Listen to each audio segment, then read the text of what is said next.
છે જ્યાં આમો છે સીતારામ છે જ્યાં આજલ હનુમાન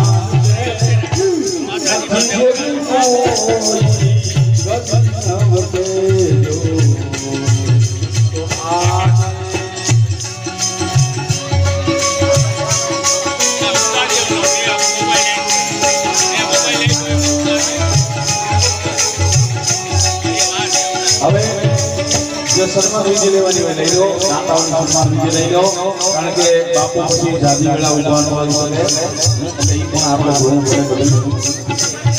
જાજો સમય પછી ઉભા ન રહી શકે એટલે જે દાતાઓની સન્માન વિધિ કરવાની હોય દાતાઓ બધા આવી જાય અને બાપુના વરદ હસ્તથી એમનું સન્માન થઈ જાય. આરતીની તૈયારી કરો.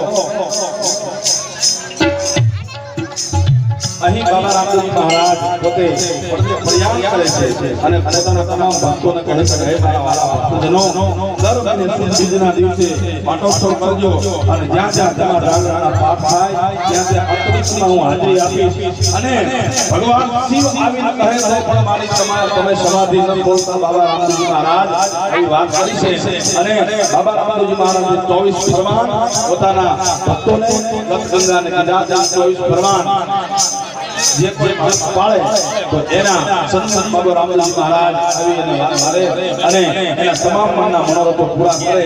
પણ કદાચ 24 ફરમાન બાબાના જે કીધા એ પ્રમાણે ન જીવી શકો પણ એક પહેલું ફરમાન જેમ નવધામ ભક્તિ ભગવાન રામે કીધી સબરી મૈયાને એમાં એક ભક્તિમાં ભગવત દિશાની સરળ સંગા પહેલી ભક્તિ સાધુના સામેમાં વંદન કરી એમ બાબા રામદેવજીના 24 ફરમાન પહેલું ફરમાન કે પાપથી કાયમ દૂર રહ્યું અને ધર્મનો આખું લીધું જીવ માત્ર ઉપર દયા રાખવી એટલે ભૂખ્યાથી દેવ દાન પહેલું ફરમાન. આટલું બધે દરેક જીવ કરી શકે છે. પાપથી કાયમ રહેવું અને ધર્મનો આખું લીધું જીવ માત્ર ઉપર દયા રાખવી